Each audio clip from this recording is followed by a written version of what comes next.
Olá, bem-vindos a mais uma chazada de bola. Hoje temos o prazer de receber o Mr. João Paulo Costa. Mr., é uma honra recebê-lo na nossa rúbrica. Desde já, muito obrigado por ter aceito o desafio e o convite. Pergunto desde já como está e que tem feito nos últimos tempos, que não temos visto ligado ao mundo do futebol, pelo menos aí nos últimos meses. O que é que tem feito, Mr.? Antes de mais, agradecer o vosso convite e o momento que vamos estar aqui um bocadinho, portanto, quer a ti, quer ao Tiago também, Ricardo, e dizer-te que gosto sempre destas coisas do partilhar. Eu estou ligado ao futebol há muitos anos. Sabes que o futebol tem dois grandes espaços: os espaços visíveis e os espaços que estão por trás do palco. Em termos de modo de ser e de estar, eu prefiro estar um bocadinho no backstage, por trás do palco, do que estar no palco, não é? Embora quando estou no palco gosto também de fazer aquilo que são as minhas obrigações. Em termos académicos, desde 2000 que estou na Escola Superior de Desporto do Rio Maior, no curso de treino desportivo, e sou atualmente um dos responsáveis daquilo que é a dinâmica que o futebol tem naquela instituição, quer a nível da licenciatura, quer a nível de mestrado. Também recentemente, os 2 últimos anos, estive ligado também à Faculdade de Universidade Humana, também na especialização de futebol, naquilo que era não só o mestrado em termos de orientações de estágio, como depois também o futebol 1 neste último ano, e os colegas estavam em estágio também de licenciatura. Uma experiência muito, muito agradável, e falaste-me sobre aquilo que era a experiência dos últimos meses, uma experiência extremamente enriquecedora por conjugar aqui dois contextos académicos extremamente ricos, Rio Maior e FMH. FMH sempre me foi querida porque sou formado, sou licenciado pela FMH, também tirei o mestrado de treino de jovem atleta na própria FMH. Foi um regressar, digamos, cá ao ponto de partida. Gostei imenso de ter estado com as pessoas que estive. Um grupo de trabalho muito cooperativo, desde a coordenação do professor Ricardo Duarte, João Aroso, o Tiago Matos. Foi espetacular trabalhar com eles. Depois também criámos ali, portanto, creio eu, com um bom grupo de trabalho, essencialmente muito rico, como disse, na partilha e no saber ser e estar, e foram 2 anos muito engraçados para mim e muito enriquecedores também. Depois também, a nível pessoal, um ou outro desafio, tenho trabalhado a nível quer de Rio Maior, a nível da consultadoria desportiva, sempre com o acordo da escola, em participarmos numa ou noutra tarefa, nomeadamente nas associações geográficas de proximidade a Rio Maior, como a Associação de Futebol de Santarém e de Leiria. Temos feito trabalho conjuntos de algumas áreas de formação e tem sido extremamente engraçado. Depois um desafio também há pouco tempo da Unidade de Certificação da Federação Portuguesa de Futebol, como consultor, e também tem sido muito enriquecedora essa tarefa, e ainda uma participação, embora pontual, no Canal 11, também um bocadinho no fundo, a contradizer aquilo que eu disse há pouco da questão do ser visível ou não, mas de facto também tem sido uma experiência extremamente enriquecedora. Não estar no campo, para mim neste momento posso dizê-lo que não é de todo do meu agrado, não é? Mas posso dizê-lo que não estou por opção. Não estou por opção porque aquilo que me foi surgindo não entendi que não se enquadrava com aquilo que era o meu perfil, e no fundo, as minhas perspectivas de ver aquilo que era a minha função, embora também tenha nos últimos tempos estado associado à direção e à coordenação de departamentos que não são tão visíveis quanto aquilo que é o ser treinador, mas estive no recrutamento e fundo um trabalho que é mais do backstage, como eu falava há pouco. Mas claramente a minha paixão é o treino. Bastante importante, é verdade. Tiago, passo a bola. Queria agradecer ao Mr. João Paulo Costa por ter aceito o nosso convite. E falando aqui da sua carreira, Mr., começou no Oriental, passou para o Olivais Moscavide, regressou ao Oriental já há muitos anos. Olivais Schultz. Olivais Schultz, não, em termos de jogador, Sport Lisboa e Olivais, e depois em termos de treinador é que é Olivais Schultz. Sim, não me enganei, estava a ver só Olivais e disse mal. Como é que o Mr. relembra aqui estes tempos? Com saudades, com muitas saudades. Há pouco tempo postei uma foto no Facebook, era juvenil na altura e estávamos a jogar contra o Benfica. E rapidamente é muito fácil de perceber que quem não tem a bola naquela fotografia é um craque chamado Rui Costa, mas quem tem a bola sou mesmo eu. É engraçado rever estas coisas e às vezes encontramos algumas fotos que nos relembram. Relembro com muita saudade o facto dos fins de semana serem espetaculares. Começavam à sexta-feira à noite, acabavam a domingo à tarde, com jogos. Eu jogava 5 a 6 jogos por cada fim de semana. Desde o futsal ao futebol salão, ao Fifusa, ao futebol de 11, tudo que era para jogar eu estava lá. Uma paixão pelo jogo muito grande. Depois uma lesão fez com que aquilo que era a ambição de jogar também foi-me privando de algumas questões em relação ao processo de família.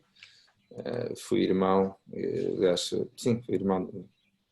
O meu irmão com 10 anos de diferença, eu tive que ficar a tomar conta dele, isso limitou-me um bocadinho aquilo que era a minha prática desportiva. Mais tarde, uma descoberta e uma paixão claramente que era o treino, porque sendo dos mais novos nas equipas onde eu jogava, tinha sempre tendência para liderar o aquecimento, tendência para dar alguns comentários aos treinadores de uma forma apreciativa, sempre, creio eu, com elegância. E depois também o facto de ter iniciado desde muito cedo, 10º ano, eu fiz desporto no 10º ano, e tive um senhor professor chamado Rogério Mota, felizmente ainda connosco, que me incutiu um conjunto de questões e de princípios e de valores que eu ainda trago comigo e que faço no meu dia a dia, uma paixão muito grande por aquilo que é o ensino, embora ele não sendo ligado ao futebol, sendo treinador de basquetebol, mas marcou-nos a todos enquanto seus alunos, e desde muito cedo tinha na ideia que ia ser professor de educação física e treinador de futebol.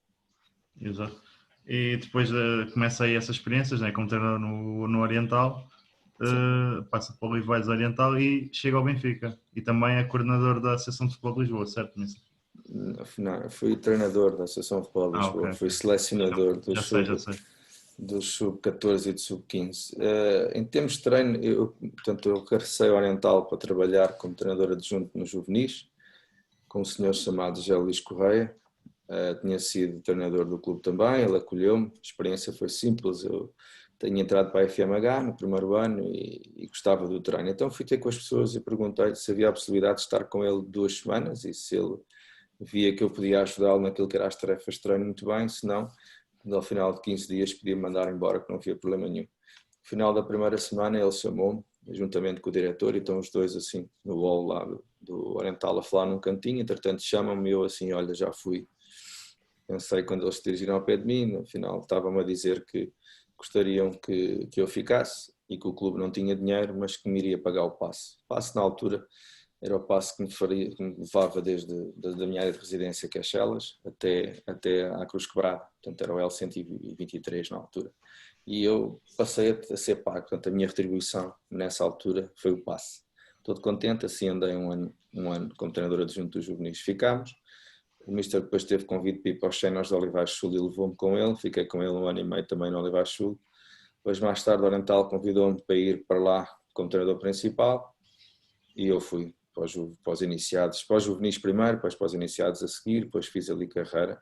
Simultaneamente, ao estar na faculdade, a Faculdade de Universidade Humana fez um protocolo com as escolas de futebol e o professor Mário Costa, que foi portanto, na altura o responsável das escolas de futebol, tinha solicitado à FMH, à Associação de Estudantes, que abrisse inscrições para colocarem 10 alunos na escola de futebol. Fizemos uma listagem, fiz parte dessa listagem e entrei nas escolas de futebol do Benfica na altura. Simultaneamente, quando entrei, estava salvo erro, creio que no Olivais Sul já. Então eu fazia de segunda à sexta-feira, tinha treinos no Olivais Sul. Ao sábado de manhã estava no Benfica com 3 turmas, desde as 9 até à 1h30. Foram 3 anos muito enriquecedores. Depois houve ali uma oportunidade interna dentro do Benfica de deixar as escolas e passar para a competição. Fui eu e o Mister José Relvas, subimos os dois, quando à altura da saída do professor Rui Caçador e Arnaldo Cunha para a Federação, eles saem e nós subimos, digamos, das escolas para a competição. E lembram como se fosse hoje que entrei num balneário onde estava um senhor que eu cumprimentei e disse-lhe bom dia, Sr. António Bastos Lopes. Ele disse-me, tornas a chamar Sr. Dr. Murro. Espetacular, uma pessoa espetacular. António Bastos Lopes há de ser sempre uma referência para mim em relação ao saber ser e estar. Gosto imenso do Tó e foi marcante para nós, porque eu entrei num balneário onde estavam os craques, não é? Os craques, os treinadores do Benfica naquela altura, das camadas jovens, e foi muito engraçado. Eu chamei-lhe senhor, eu disse, chamamos senhor outra vez, foi espetacular. Até hoje temos uma relação que gosto imenso dele. Então foi aí que eu fiquei depois mais 5 anos, no total eu tive 8 anos no Benfica, treinei nessa altura de sub-12, 13, sub-12 até ao sub-15. No ano em que andávamos um bocadinho com a casa às costas, no ano onde nós andámos a treinar em 5 ou 6 campos, em meio campo, pelados, unidos,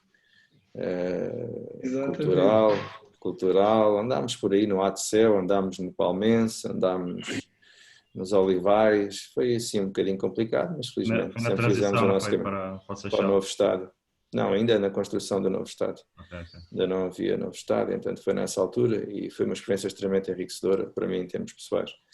E nessa altura falaste da Associação de Futebol de Lisboa, portanto eu quando estou no Benfica tinha 2 equipas no Benfica, tinha uma equipa de futebol 7, uma equipa de futebol 11 e depois tinha a seleção de Lisboa, o sub-14 ou o sub-15, ainda tive 3 anos na Associação de Futebol de Lisboa, até que houve uma altura que eu disse às pessoas do Benfica que não era muito conveniente para mim ter 2 equipas no Benfica e ainda mais a seleção. Até porque houve uma outra situação em que não era fácil para mim estar a liderar e a escolher jogadores do mesmo escalão e equipa, porque eu era treinador do Benfica. Portanto, disse que expliquei às pessoas o porquê e voluntariamente ofereci-me para sair da Associação de Futebol de Lisboa por minha solicitação. Exato. Depois vem a experiência no Estoril, certo, Missa? O Estoril foi uma situação digamos, de não estar fora do contexto. Eu sempre liguei muito ao futebol de formação, no futebol de formação, porque eu gosto muito do treino, gosto muito de fazer evoluir as pessoas e os jogadores e acho que tinha algum jeito para isso. E o Estoril foi uma situação em que há um colega que me convida para ir fazer um trabalho de observação e análise. O Estoril estava em dificuldades, foi no ano em que as coisas não estavam muito bem com o Estoril. Começaram a ter dificuldades económicas e então pediram para fazer a observação e análise da própria equipa e eu fui fazer a observação, tanto ia de Lisboa para a Covilhã, todas as semanas, de 15 em 15 dias, seguia sempre a equipa que o Covilhã estava, nós estávamos às deixas do Covilhã e andávamos sempre ali atrás onde o Covilhã ia jogar, era onde nós íamos observar, portanto corremos ali, fizemos alguns quilómetros, no ano a seguir passou-se o mesmo em relação a Leixões, foi uma época e meia onde eu trabalhei com o Mr. Litos. Enriquecedora também em termos pessoais, mas muito desgastante, porque, por exemplo, o meu dia de sábado, para teres uma ideia, o meu dia de sábado, eu chegava às 8 horas ao Estoril, tínhamos treino de não convocados, ficava com os não convocados sempre, os homens que tinham azia, não é? E a equipe ia para fora e eu ficava com os treinos não convocados de manhã, das 9 até às 9h45, 10 horas, 10h30 estávamos a sair, portanto ia a malta para dentro do possível sermos breves e eles iam para casa, eu agarrava no carro do clube e ia até Leixões. Portanto às 10h30 os jogos eram às 3, quando era ao sábado, quando era ao domingo era a mesma coisa, treino não convocados ao domingo de manhã e eu para cima e depois chegava ao Estoril às 11 e tal da noite, depois tinha que vir para casa, fazer os relatórios de vídeo, de montagens, relatórios de escritos. Foi um ano, no fundo, de compromisso, desgastante, valeu a pena, mas eu sempre fui um indivíduo muito backstage e não me quis pôr em bicos de pés, nem fazer um conjunto, podia ter ficado ali no Estoril durante algum tempo, pelas pessoas que lá estavam, mas decidi depois de fazer o meu caminho, porque há muito tempo que o Sport Lisboa Cartaz me andava a chatear e foi aí que eu aceitei um convite de um presidente, mas acho que se há passos mal dados, acho que esse foi um passo mal dado. A exigência, a forma como eu vejo as coisas não se enquadrava naquele espaço, eu quis-me vir embora logo, quase no início da época, quando se passou ali um conjunto de questões, depois vim fazer um treino e fui fazer um jogo até por curiosidade contra o Oriental, aqui em Maravilha, e eu disse aos jogadores que me vinham embora que não há condições para estarmos assim a brincar um bocadinho ao futebol, isto não é a minha forma de ver as coisas. Exato. Mais tarde os capitães não me deixaram sair naquela altura, reuniram comigo, não, isto não pode sair assim, mas eu acabei por me vir embora não é mesmo. Não era um contexto onde eu me estivesse a realizar, até pela exigência, por aquilo que é a forma de ser e de estar, e depois porque tinham prometido um conjunto de coisas que não estavam a consolidar também, mas serviu para a nossa aprendizagem. E daí depois a seguir vem um espaço de coordenação técnica, projeto das escolas Academia Sporting, creio que se não me falha a memória, acho que é isso que vem a seguir. E vem também porque mais uma vez eu por exemplo, não acedi a ficar em outras equipas e noutros espaços. Portanto, vou falar já em 2008 a 2011, é o projeto onde eu estou depois na coordenação do projeto da Escola Academia Sporting, como disse, onde trabalhei com gente muito competente, o Cruz, o José Paisana, o Rui Reis, mais tarde, o Pedro Rebocho, o Nuno Figueiredo, o Bruno Freitas. Portanto, um grupo de trabalho muito engraçado. Nós temos muitas histórias mesmo. Foi um ano de muitas histórias. Exato. Depois vem aqui ainda uma experiência curta para o Oriental Dragon, depois Júnior, antes de ir para Angola, certo, Mister? Certo, o Oriental Dragon foi um desafio aqui ao pé de casa, uma parceria na altura para ajudar ali um projeto de grupos chineses, indicado por um colega, pelo Carlos Gomes. Fez-me ver ali o projeto, associei, criei ali uma equipa juntamente com um grupo de alunos de Rio Maior na altura, e vi aquilo como sendo potencial para os nossos alunos também, e a grande maioria, aliás, a maioria não, todos os elementos que estavam naquela equipa técnica são profissionais hoje. Portanto, se calhar não erramos muito, acertámos muito. Portanto, todos aqueles que estavam naquela equipa técnica não são todos profissionais. O único que não está no ativo neste momento sou eu. Opção. A vida é o quê? Falando em opção, por exemplo, quero-vos dizer, em 2000, eu tive duas, para perceberem o conceito das coisas. Em 2013, 2016 e em 2019, eu tive 3 convites para ir para a Primeira Liga, na altura para ser a treinadora adjunto na Primeira Liga. E tem a ver com aquilo que é público toda a gente, é a inexistência de formação específica e necessitarem de alguém que tivesse o grau 4. Em 2013 foi fácil, eu não tinha ainda o grau 4, portanto foi fácil dizer às pessoas que não, só tinha o FA, portanto não podia enquadrar nesse mesmo espaço. Em 2016 fui convidado mais uma vez. E em 2019 torna-se convidado. E a minha resposta, com respeito pelas pessoas que fizeram o convite, foi explicar que se o convite é feito à minha pessoa e não às minhas habilitações, ou é feito em conjugação, e muito bem, nós conhecemos e passamos a fazer um trabalho conjunto desde o início. Não tenho nada contra o facto de poder trabalhar com alguém, absolutamente.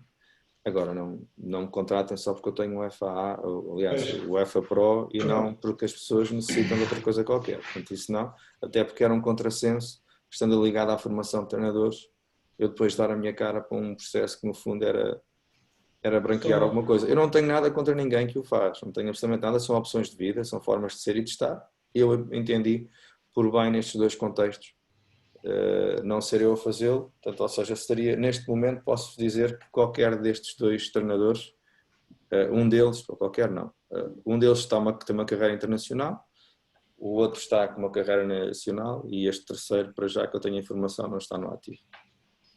Ok. Não, e por vezes é um problema, né? Fazermos a formação toda e depois estar aqui a ver, se calhar, lá está, dar a volta à questão, mas pronto, também é um pouco a nossa cultura. Não é algo que seja recente, já aconteceu em muitos anos anteriores, é só por vezes perceber que nós somos escravos das nossas decisões, das nossas tomadas de decisão. Eu tomei a minha, estou consciente daquilo que faço e essencialmente faço com gosto.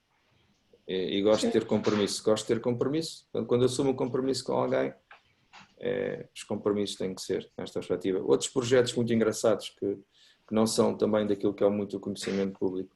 Nós tivemos ainda no projeto do Sporting, tivemos envolvidos numa task force, ou seja, numa equipa de trabalho, que elaborou um projeto do Al Ahly de Jeddah, na Arábia Saudita. É um projeto que depois, em subsequência, vão 8 treinadores para a formação. Mais tarde aparece o Vítor Pereira como treinador principal. Portanto, é um projeto que envolveu, na altura, 3 anos e alguns milhões de euros. Muito engraçado, muito importante para a nossa formação em termos de experiência. Mais tarde também estou ligado ao plano estratégico de desenvolvimento do futebol feminino, juntamente com um projeto coordenado pelo professor Abel Santos e com a minha cooperação na área técnica de futebol e um colega, Alfredo Silva, também como responsável. Somos os 3, no fundo, somos o rosto deste projeto.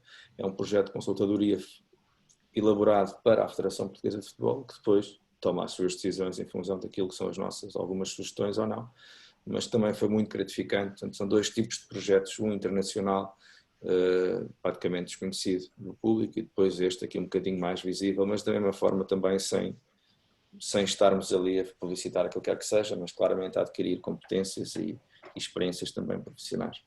Exato. E ainda depois aqui, em Angola, o Mister esteve no Recreativo de Ribolo. Como é que foi essa experiência? Sabes que com a idade eu vou perdendo um bocadinho estas questões de falar um bocadinho de nós. Não me revejo. Há um tempo atrás falava de outra forma. Eu não estive no Recreativo Lisboa, eu fiz história no Recreativo Lisboa. Agora temos que ser um bocadinho assim mais efusivos e dizer como é que são as coisas. É um facto. Exato. Quando se fala nisto, porque é que eu digo isto? Eu digo que não fiz história no sentido de ter feito diferente dos outros ou mais que os outros. O facto é que eu fiz história porque consegui ser o único treinador que Supertaça, Campeonato e Taça de Angola. Portanto, eu ganhei os 3 troféus que havia para ganhar. É só nesse sentido. Porque as pessoas que lá estavam são pessoas competentíssimas e que foram a base do sucesso que nós tivemos. E ainda mais, é um sucesso que nunca foi reconhecido nem valorizado por cá, porque em 2015 os meios de comunicação social, as internets, as redes sociais não têm o impacto que têm hoje, não é? Era impensável há uns anos atrás alguém ter esta iniciativa que vocês estão a ter, a conversarem connosco. Sim, Portanto, e como vocês têm, outros mais. Portanto, quero-vos dizer que valorizo muito aquilo que foi feito e que foi feito por nós, não foi feito pelo João, foi feito por nós, pela equipa técnica, pela estrutura que o clube tinha. E foi feito por nós no sentido em que só um grupo que pensasse como um grupo é que poderia ter 5 meses de ordenado em atraso e fazer aquilo que fez, quer numa época, quer noutra. Portanto, em 2015, o projeto surgiu em 2015, um telefonema que acontece em meados de novembro de 2014 à noite. O Bruno Vicente telefona-me a dizer-me que queria me levar para Angola e a dizer que não interessa os valores, vem comigo para Angola, portanto o prof vai comigo para Angola. De onde é que conheço o Bruno? O Bruno foi meu aluno do curso da Associação de Futebol de Lisboa, onde eu era preletor de grau 2 e numa turma onde tinha um conjunto de pessoas da referência e o Bruno ligou-me a dizer, olha, desta vez é mesmo para ir comigo. E contou-me também uma história, que havia uma pessoa que há uns anos desta parte me questionava acerca de qual eram os valores para eu deixar a escola, para eu poder ir para fora. Eu lembro-me, ou seja, eu comecei a cruzar essas informações e percebi que afinal ele já me andava a perguntar de forma indireta há muito tempo como é que me podia levar para Angola. Infelizmente para mim só me levou em 2015, porque infelizmente. Em termos desportivos fica a história, como eu vos disse, em 2015 nós entramos, fizemos o primeiro semestre enquanto treinador adjunto de um treinador francês. Ele saiu por divergências com a equipa, com os jogadores, muito agressivo, maltrato com os atletas. E também, infelizmente, na retoma, nós começámos a ter ordenados em atraso. Começámos a ter um mês, no início, acabámos o ano, no final da época, com 4 meses de ordenado em atraso, 5 para a equipa técnica, 4 para os jogadores. E então a equipa que chegou a ter não sei quantos pontos de avanço nessa segunda volta foi perdendo a bagagem, porque o jogador angolano é difícil quando não recebe, não é? E o nosso clube era um clube que fazia contratos de valor médio-baixo, digamos assim, para aquilo que era o estatuto que o clube tinha, mas fazia upgrades de grandes prémios, valores económicos em termos de prémios. Portanto, a equipa, a partir de metade de 2015, a segunda volta de 2015, começa a ter ordenados em atraso e deixa de receber prémios. Vamos para 2016, portanto em 2015 somos campeões, vamos para 2016, ganhamos a Supertaça outra vez, tínhamos ganho em 2015 também, ganhamos a Supertaça outra vez em 2016, primeira competição da época, e temos 4 meses de atraso antes de começar a época, o presidente paga 2 meses, ficam a faltar 2. E aí começámos a ver que aquilo não era fácil. Chegámos ao final do ano com 5 meses em atraso, portanto fizemos uma época com quase que em média 5 meses em atraso, com 34 prémios de jogo em atraso. Eram os prémios de jogo que no fundo nos distinguiam das outras equipas em termos de valor económico. E nós conseguimos chegar à final da taça e ganhar a taça. Portanto, a vitória nesta taça, contra um 1º de agosto que, muito forte nesse ano, que tinha, por exemplo, o Gelson Dalla e o Ari Papel, que só juntos arrebentavam quase com as equipas todas de Angola, em função daquilo que eram as suas competências e capacidades. Nós, só com um grupo muito forte, é que conseguimos fazer aquilo que fizemos. Portanto, daí eu dizer que tenho muito orgulho daquilo que fiz em termos desportivos e daquilo que eu contribuí em termos individuais, mas claramente foi o grupo que fez com que fosse possível, desde os jogadores, à equipa técnica, aos dirigentes. Portanto, mas o facto é esta história, fica aí. E esse está lá um marco, ninguém tira esse marco. Por muito que tentem, não há como. A primeira vez que ganharam a Taça de Angola foi connosco, o campeonato foi o 4º e a Supertaça foi as 2 que foi sempre connosco. Portanto, é o que fica. Fica as boas relações também, fica o reconhecimento que as pessoas têm, fica uma ou outra abordagem para regressar a Angola, em diferentes momentos, até para a seleção nacional e tudo na altura, mas por motivos vários acabámos por não ser no fundo, por não concretizar. Mas o Mister tem perspectivas mais tarde de voltar não só a Angola, mas ao estrangeiro? Deixa-me dizer que eu ainda em Angola tive convites para sair para a África, porque nós fizemos uma excelente campanha na Liga dos Campeões. Não é uma excelente campanha, fizemos uma boa campanha na Liga dos Campeões, tivemos azar, apanhámos só o Al Ahly do Egito, que é a equipa do século da África, a equipa do século, portanto era a equipa do século. E nós empatámos em casa 0-0 e fomos jogar ao Egito, e muito bem, e até aos 82 minutos de jogo nós estivemos em jogo, digamos assim, então estávamos a perder 1-0, quer dizer que se fizéssemos um igual éramos nós que passavam e não eram eles, mas infelizmente não fomos nós que passámos, perdemos por 2-0, arriscámos tudo e mais alguma coisa e não conseguimos.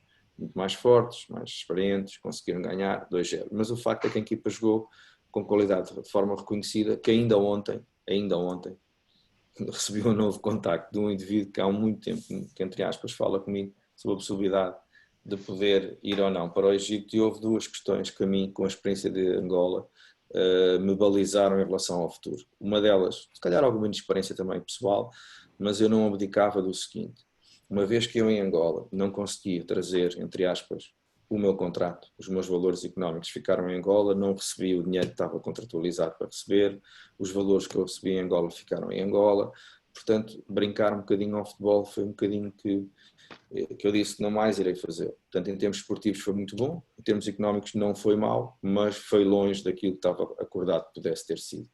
Ok? Portanto, então o que é que fez? Fez com que todas as abordagens que eu tive depois disto, eu fiz-las sempre desta forma: vencimento depositado em Portugal e levar a minha equipa técnica. Foram dois pressupostos, qualquer abordagem que eu tive, que eu fazia. Depois, com o tempo, foi dizendo assim, ok, posso não levar a equipa técnica, mas no mínimo temos que ser 3 pessoas, portanto, eu mais 3 pessoas. Trabalhava com 4 pessoas, pelo menos 3 têm que ir, nesta perspectiva de tentar criar. E depois fui abdicando, ok, 50% do vencimento tem que ser depositado cá.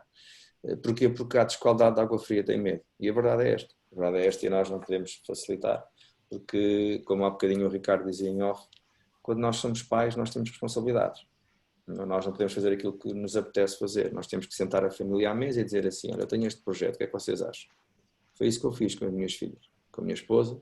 Sentámos, era pai, durante 2 anos, nunca saí de Portugal, em termos de continuidade, apesar de ter estado num conjunto de projetos individuais, pontuais, como eu referi há pouco, e ter alguma experiência lá fora, por estes projetos pontuais.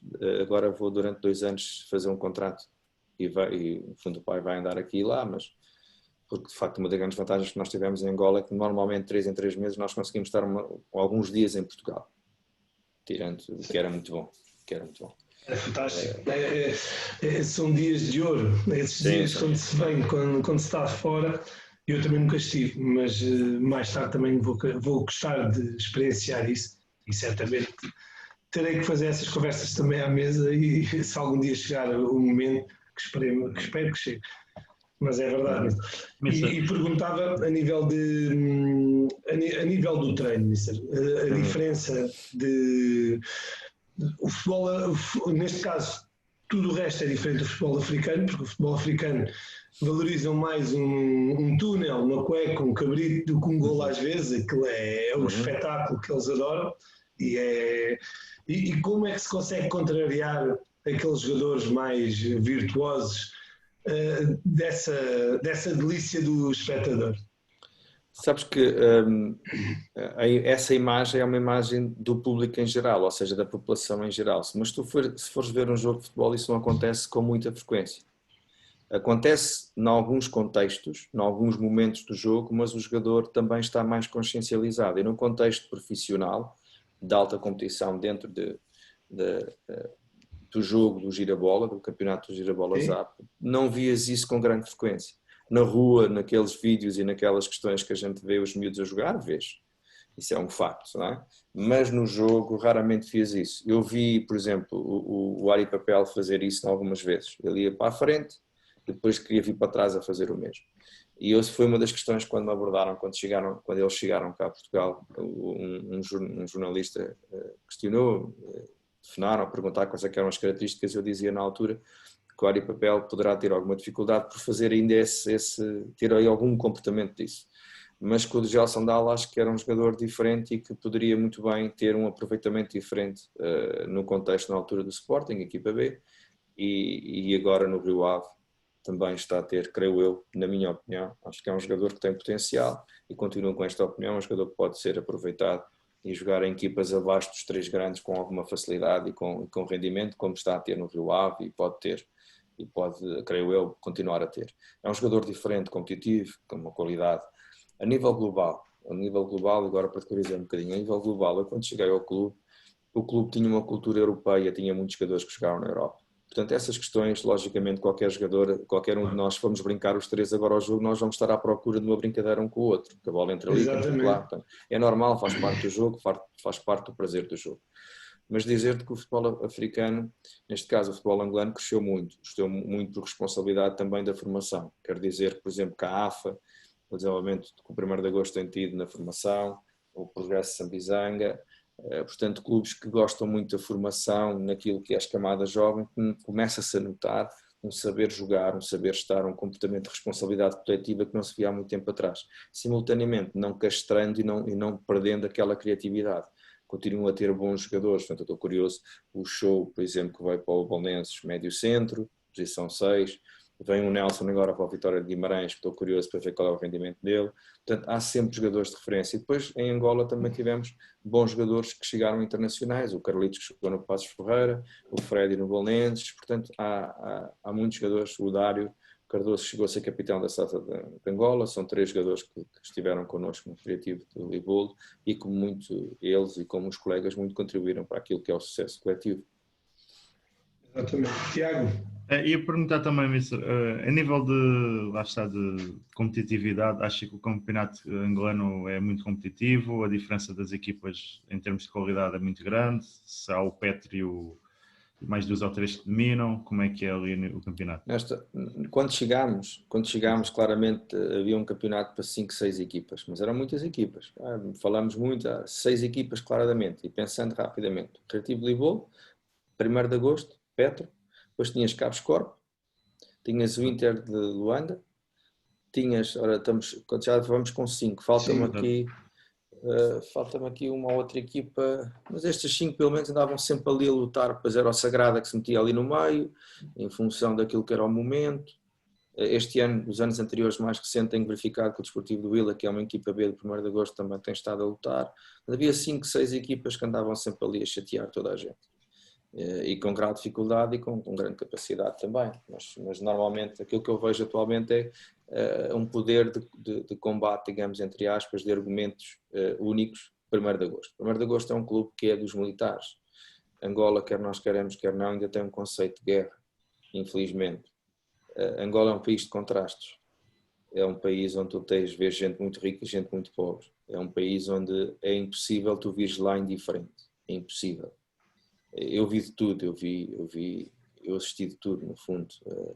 As coisas que mais me recordo e que mais me arrepio é ver crianças na rua a beberem água preta, literalmente preta. E ver crianças a pedirem pão porque não, a última vez que tinham comido tinha sido há 2 dias atrás.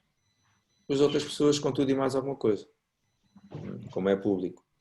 É um país de muitos contrastes, não é? De muitos contrastes, é um país de muitos contrastes. Agora é um país que neste momento, em termos de equipas, como eu te estava a dizer, o Petro muito associado àquilo que é no fundo o petróleo, não é?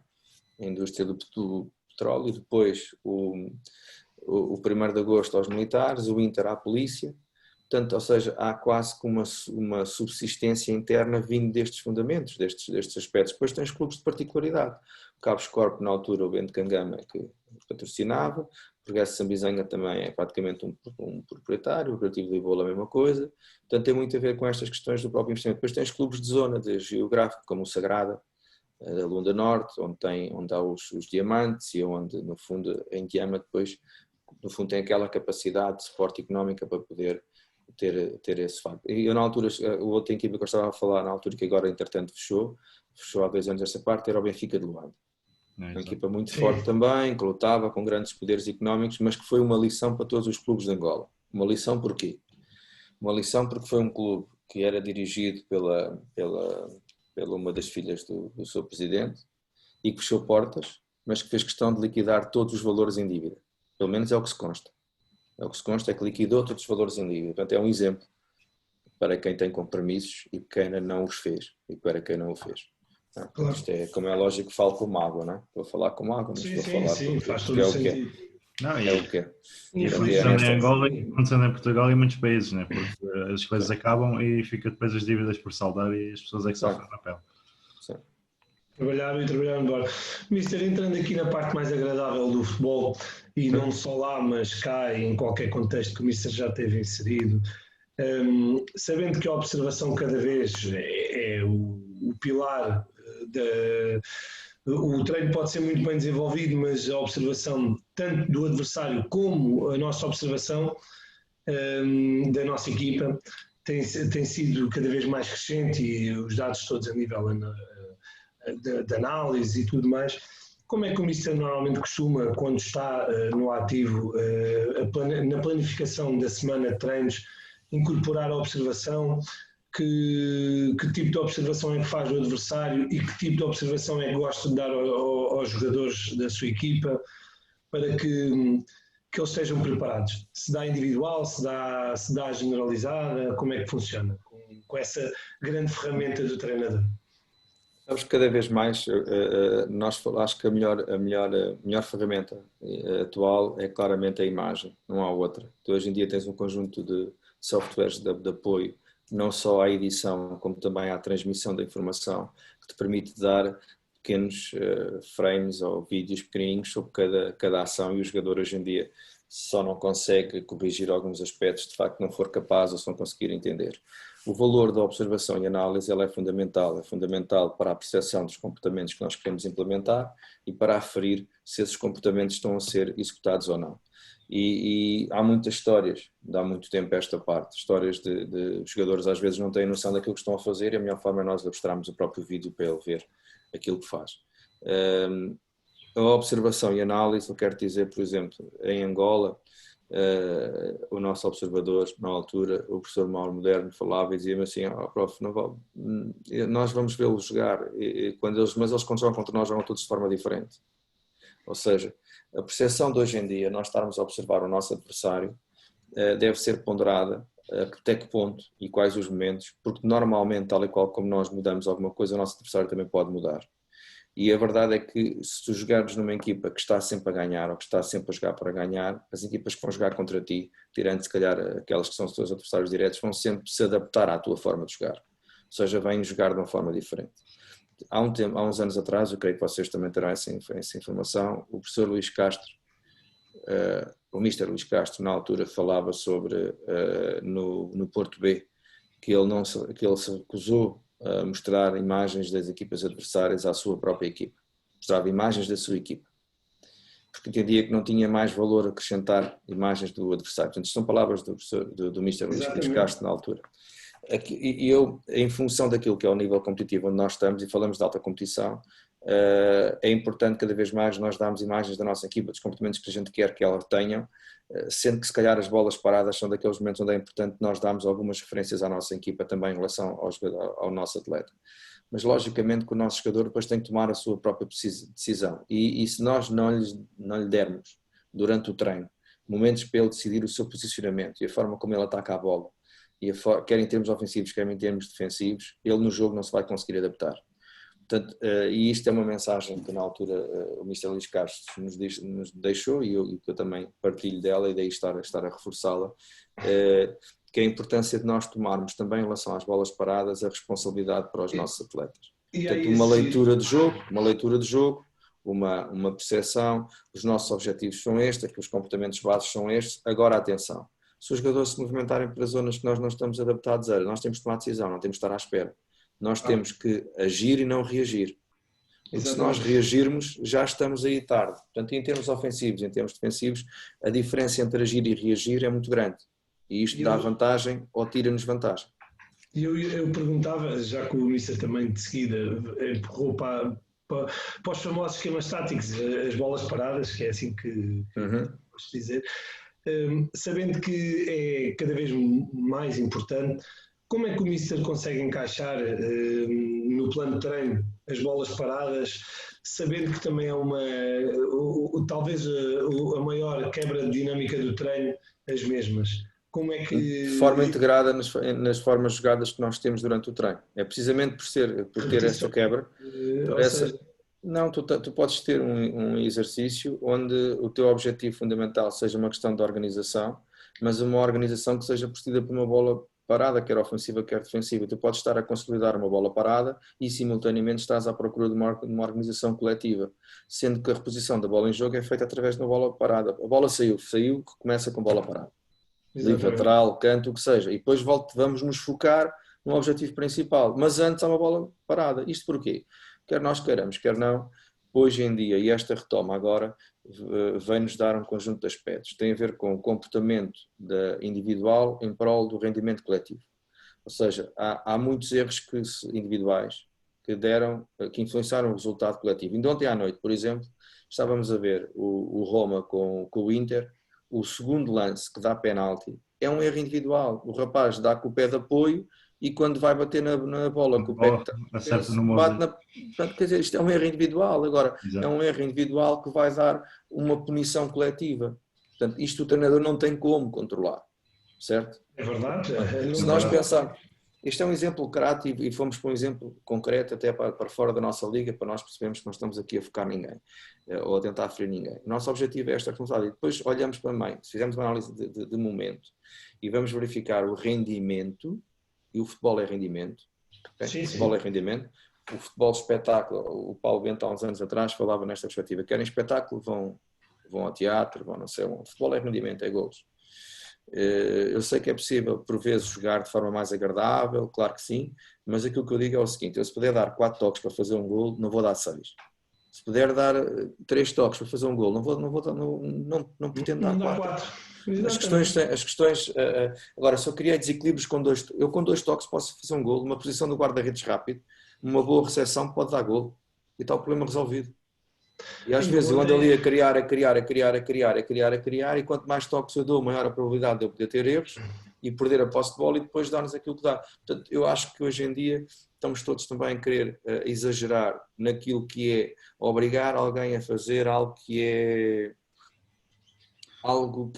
não é confortável, moda. Não é moda, é moda. Ok. E a moda, como se diz, não é para todos. Desculpem lá, a moda não pode ser para todos, não é? Por um conjunto de questões. Mas ainda ontem, já que o Mister também referenciou e deu o exemplo concreto, falando daquilo que o Mister estava a dizer, o próprio jogo do Tottenham contra o Leicester, 2 dos golos são exatamente... Transição. Claro. São de transições e eles contra-atacam, deles... E agora diz-me uma coisa, o que é que conta?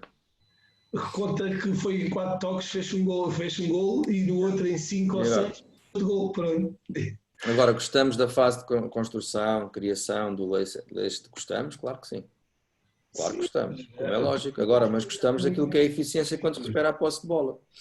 Claro, e por vezes temos que ser pragmatismo. pragmáticos. É esse mesmo, pragmatismo é essa capacidade. E nós temos equipas em Portugal que têm rendimento sem jogar muito bem, muito bonito, mas têm rendimento. E agora? Nós avaliamos um jogo de futebol com nota artística? Ou é por score de golos? Não, é pelo score de golos, mas por exemplo... Agora, assim, às vezes quando questionam um bocadinho sobre esta questão, então, mas está bem, quem joga, entre aspas, com melhor conteúdo, seja ele qual for, está mais próximo de ganhar, certo? Mas quando nós vamos durante muito tempo obrigando pessoas a fazer algo que elas não estão adaptadas, mais tarde ou mais cedo vamos originar o erro, ou vamos potenciar erro. Porque hoje em dia nós olhamos para o jogo e queremos pôr os jogadores a jogar bonito. Mas os jogadores não sabem fazer recepções orientadas, não conseguem utilizar o pé direito e o pé esquerdo da mesma forma, com a mesma qualidade, não têm tomada de decisão, não se enquadram com o jogo. E nós olhamos, mas o que é que correu mal? Correu mal porque ele está mal posicionado. Não está devidamente orientado. Às vezes até os apoios. Está bem, mas os apoios têm a ver com a tua orientação, com aquilo que é a tua posição. E o problema é esse. E nós olhamos, ele passou mal, mas passou mal porquê? E hoje em dia falta um bocadinho disso, falta um bocadinho da percepção daquilo que não é a moda, porque o problema não é uma resposta única para todos os problemas. Portanto, para cada situação poderá haver um aspecto de melhoria. Outra questão que eu tenho identificado é os erros defensivos na primeira fase da contenção são horripilantes, são horríveis. Uma aproximação rápida não existe, a colocação dos apoios não existe e depois é fácil. Portanto, há muitos erros individuais, forçados ou não forçados, que estão a dar claramente vantagem, mas o futebol é isto mesmo, é como na vida, não é? Os erros de uns são as oportunidades dos outros. O Mister acha que esses erros também advêm, se calhar, muito trabalho ofensivo por parte dos defesas e depois descora-se um pouco esses princípios básicos defensivos? Sabes que, há um senhor que há muitos anos diz o mesmo. A principal função de um defesa está na sua definição, defender. Agora, ok, o jogo tem 2 momentos. Né? Tem a fase ofensiva, tem a fase defensiva. O jogador tem que se saber comportar nestas fases. Claro que sim. Mas a sua preponderância e a sua eficácia tem que ser relativa às suas características. Se um jogador joga a defesa, porque teoricamente é mais forte a defender. Teoricamente. Então nós temos que potenciar. E às vezes nós também, e andamos aqui nestas questões, que é o treinador depois pode entrar numa perspectiva de rentabilização e de dizer assim, eu quero que os jogos estão bem com o pé direito como com o pé esquerdo, os jogos estão bem ao ataque como à defesa, e depois o jogador não vai treinar aquilo que de facto ele é bom, aquilo que se diferencia dos outros. Depois nós, ao queremos ter um jogador mediano a atacar e a defender, não temos um jogador que seja bom a nada, nem a atacar nem a defender. Portanto, isto são as crises daquilo que é o crescimento. E o nosso conhecimento, nós por vezes queremos que haja sucesso, que o jogador seja tão bom a atacar quanto pode ser a defender, depois esquecemos que para lhe tirar tempo de treino, para ele fazer aquela tarefa que ele domina ou que ele consegue ser especialista, nós estamos a ter algum rendimento. E é uma das questões que temos hoje em dia na formação de treinadores e hoje em dia, até na experiência que tenho tido naquilo que é a formação de diretores técnicos e coordenadores técnicos, é uma das questões que se colocam. É que em função do contexto a resposta não pode ser a mesma. E até podes ter na tua época, podes ter momentos onde vais exigir claramente que o teu jogador se especialize no sentido de rentabilizar tudo aquilo que são o seu potencial, e depois tu gradualmente, quando ele já está a ter sucesso naquilo que é o seu potencial, tu vais-lhe dando algumas ferramentas para complementar aquilo que são os seus aspectos de melhoria, mas não podes deixar de alimentar aquilo que é a sua principal característica, senão ele vai perdê-la.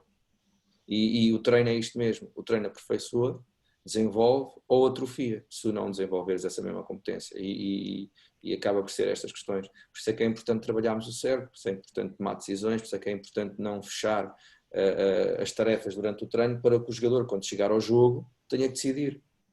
Se ele no treino, se eu não lhe dou um treino não dá tomada de decisão, ele quando chega ao jogo vai pensar que a bola só pode ser jogada de A para B, mas se de A para B está alguém a fechar aquela linha de passe, o que é que eu faço agora?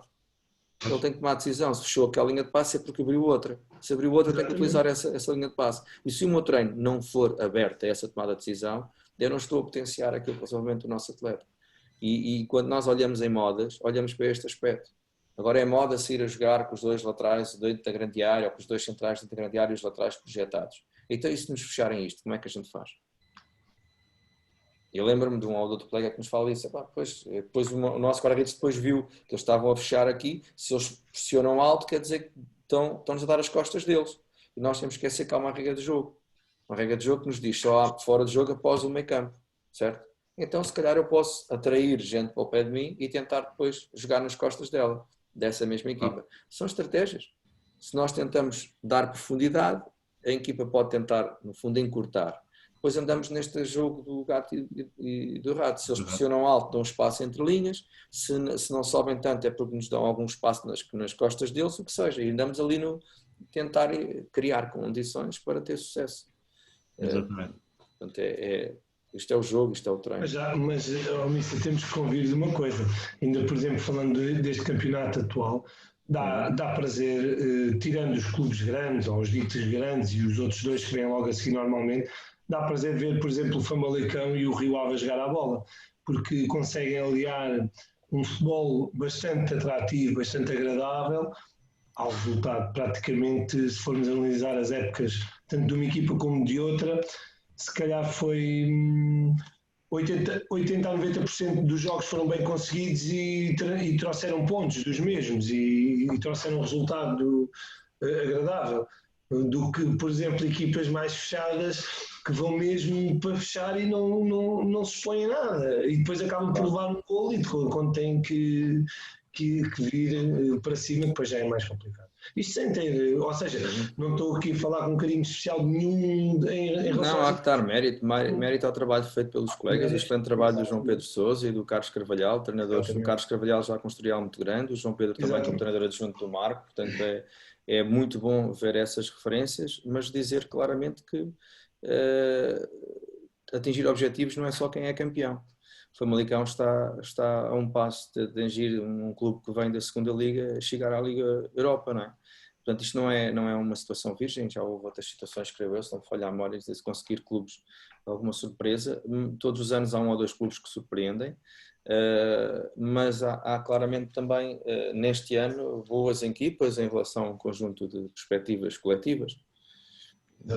E a importância que nós temos que ter também e atribuir ao valor que o treinador tem e ao seu reconhecimento e ao saber, no fundo, potenciar os seus jogadores. O Famalicão e o Rio Ave são 2 ótimos exemplos, o Santa Clara, se me permites, também são outro bom exemplo.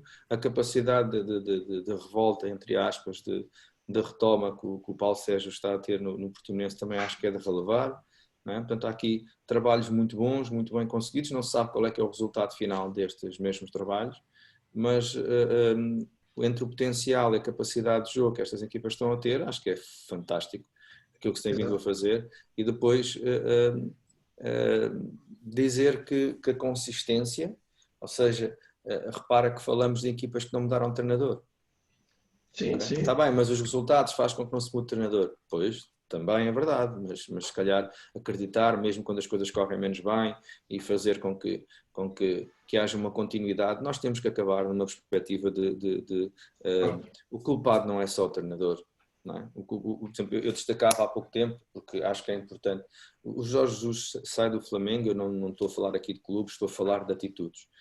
Sai do Flamengo, há um post público de agradecimento, não é? Quantos treinadores cá em Portugal saem de clubes e depois a partir daí já não prestam, já passaram de bons, já esqueceu, já tratou.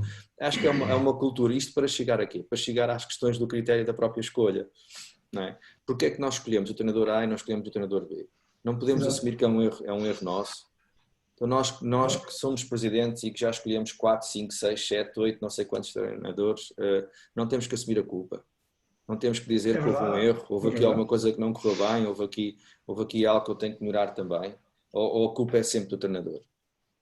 Eu, quando vou contratar alguém, tenho que perceber qual é o seu próprio perfil e aquilo que são as suas competências e aquilo que eu procuro que ele possa fazer. Se eu conseguir fazê-lo, top. Se eu não conseguir fazer, as coisas têm que mudar de alguma forma. Têm que mudar de alguma forma. Claro, e por vezes também temos acerto, não é? Não é certo que consigamos acertar sempre em quem escolhemos. Exatamente, como é lógico, mas repare, eu acho que um próximo passo para o desenvolvimento da intervenção do treinador, na minha opinião, é a valorização da experiência, do saber fazer de pessoas que têm um know-how muito grande e que podem até estar afastadas daquilo que é o terreno neste momento, mas que podem acrescentar ao processo de intervenção diária de um treinador valor acrescido de forma difícil de mensurar. Posso dar exemplos, não tenho problema e acho que sendo um exemplo positivo eu gosto de fazer. Por exemplo, com o devido respeito e com muita consideração, o Mr. Tony, sendo um emblema, uma pessoa de grande valor sobre aquilo que é a instituição Benfica. Não podia ser uma pessoa que podia pertencer aos quadros do Benfica e estar, digamos assim, com o seu know-how, com o seu saber ser e estar a ajudar na construção daquilo que é uma consistência de um clube. Eu dou este exemplo e peço desculpa, portanto, um exemplo sem qualquer tipo de... Porque acho que é um exemplo, claro, é uma pessoa com caráter e com uma competência reconhecida e que certamente poderá acrescentar, por exemplo. Portanto, eu acho que nós temos que cada vez mais ter história a reconhecer as pessoas e depois também ter história no sentido de como é que eu posso rentabilizar as pessoas. Não é ter as pessoas em ato eterno, não é ficar com elas, agora tenho que ficar com elas sempre. Não é neste. As pessoas são válidas, acrescentam valor, acrescentam conhecimento, então vamos potenciá-las. Eu acho que se pode fazer isto a nível nacional em diferentes contextos, porque as grandes empresas fazem isto, as multinacionais de outros contextos socioeconómicos fazem-nos são os séniores, são os consultores séniores, são os consultores, são os conselheiros. Então, quem são essas pessoas? São pessoas que têm um conjunto de experiências diversificado e que conseguem trazer como aporte a estas instituições mais valias. E eu acho que nós temos que fazer isso. Isso já existe na NBA. Exatamente. Então, nós temos que andar nessa perspectiva, nós temos que seguir os bons exemplos e eu acho que o futebol tem claramente de seguir esses bons exemplos. Tem que conseguir fazê-los.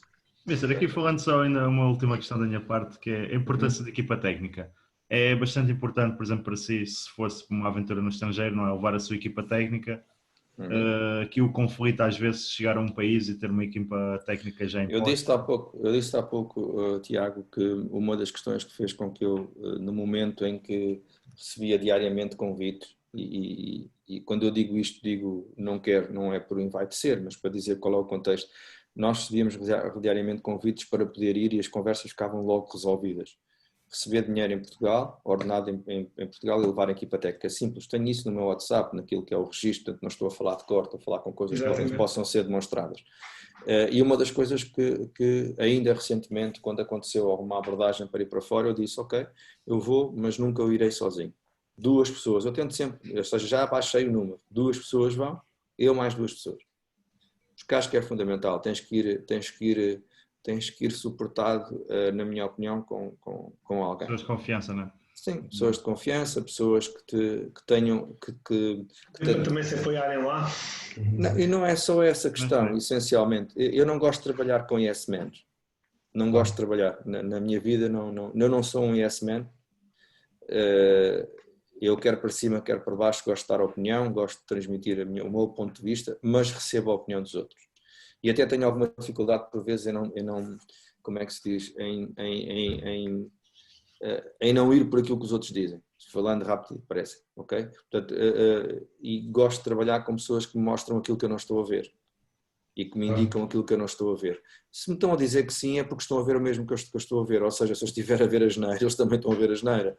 Isso não é isso que eu quero alguém que me ajude a cooperar dessa forma. Portanto, e há claramente um perfil de pessoa que eu farei questão de estar sempre próximo dessas pessoas, nesse contexto. Agora, também tem que se levar sempre pessoas que tenham esse aspecto, essa questão da lealdade, hoje em dia é extremamente importante para todos nós, mas a princípio nenhum de nós vai trabalhar com alguém que não se sinta confortável, portanto somos nós que escolhemos, mas a nossa escolha acaba por ser sempre dessa forma.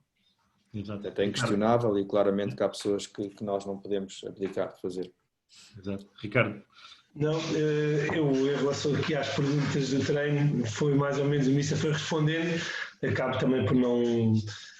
Há sempre muita coisa por falar, mas também em relação aqui a algumas dúvidas foram mais ou menos retiradas e esclarecidas.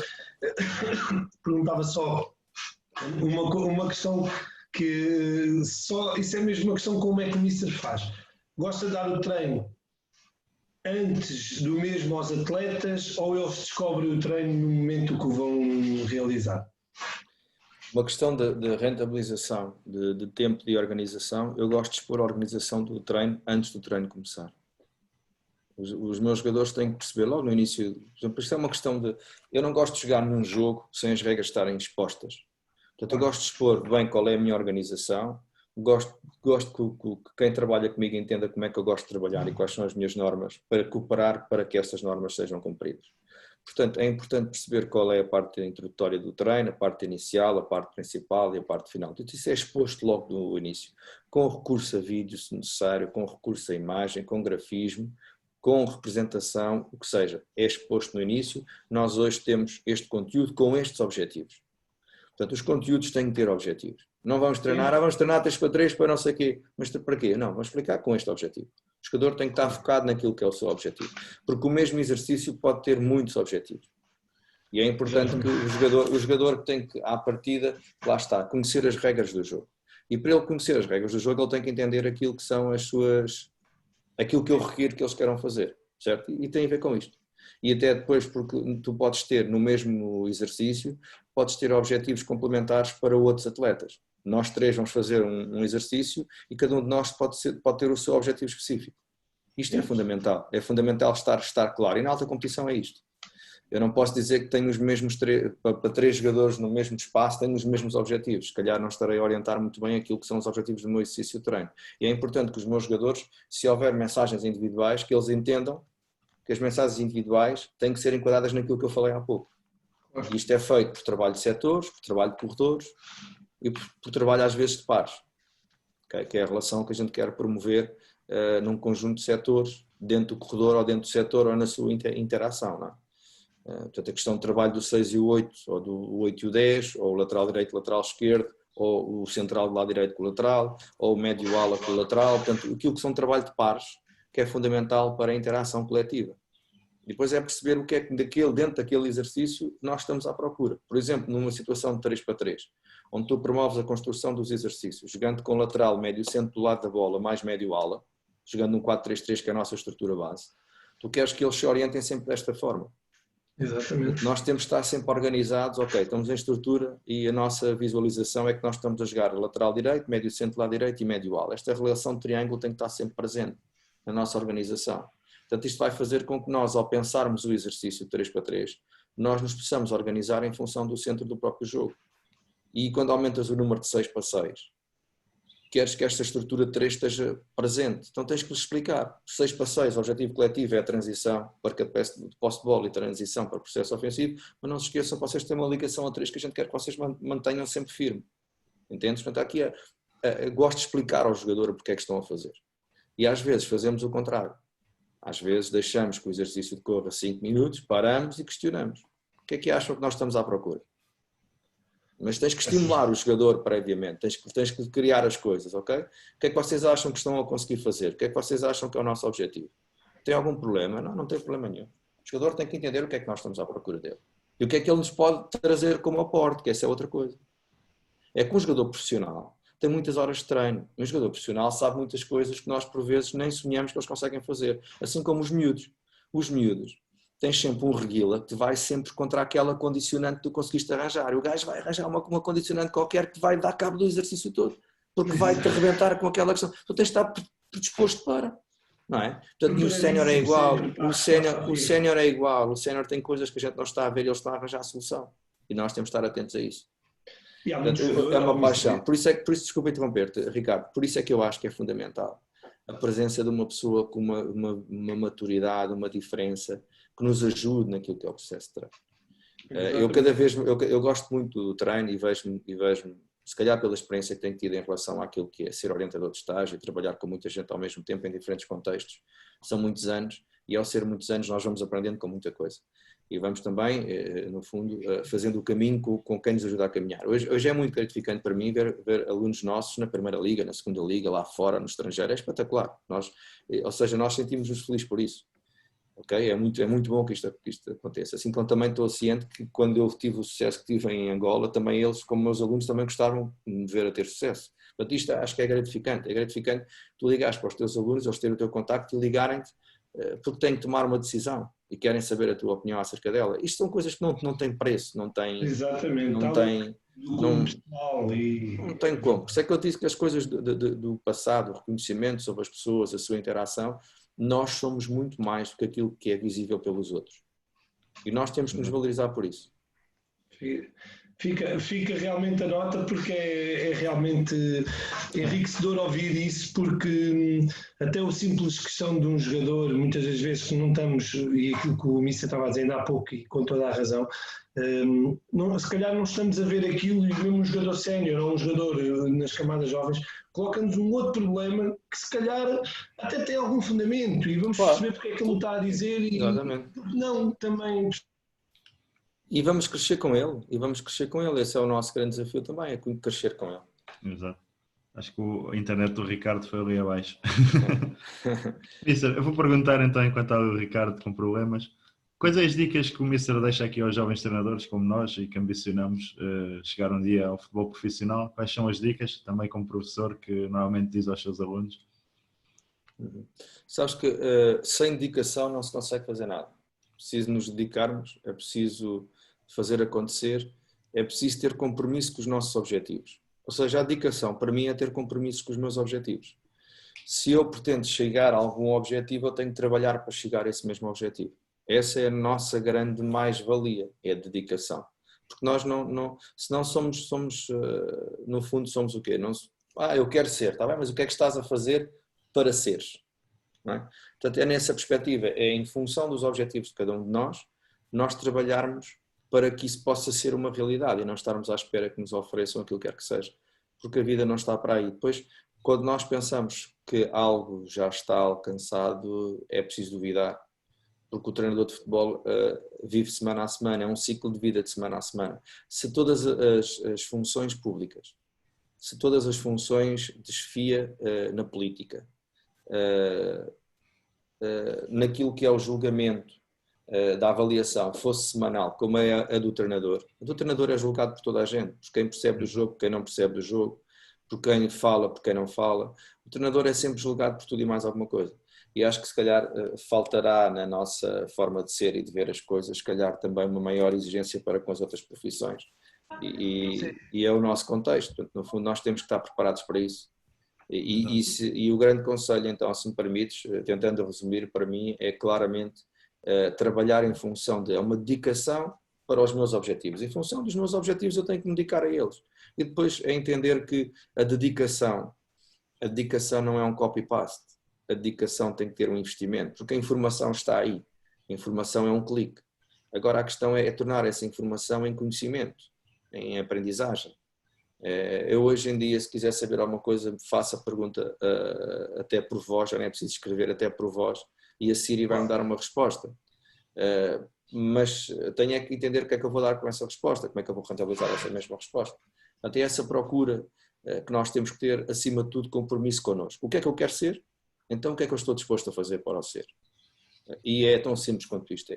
Acho que engloba tanta coisa ao mesmo tempo que tem muito a ver. E hoje em dia, deixa-me também, já agora, desculpa estar a cobrar um pouco mais, mas deixa-me dizer o seguinte, o jovem não tem esta noção. O jovem, na sua globalidade, não tem esta noção. O jovem apenas consegue dizer aquilo que quer, mas não consegue sequer pensar naquilo que está disposto a fazer para ser. Este é o nosso grande problema. E nós, pais, somos responsáveis por isso.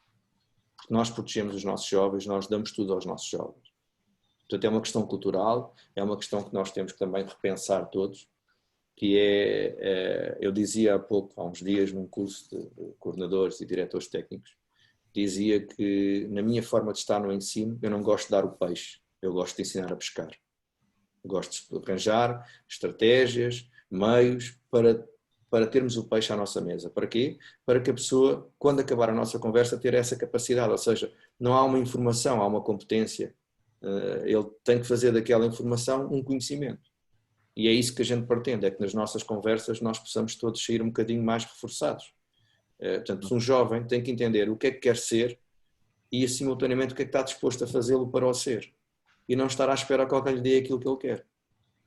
E é um trabalho invisível muito grande que tem que ser feito, não é? Que a gente tem que também estudar, que é para estar prontos, né, quando surgir a oportunidade. Não é só dizer que quer ser e depois não ficas à espera de que a oportunidade surja e depois não se está preparado.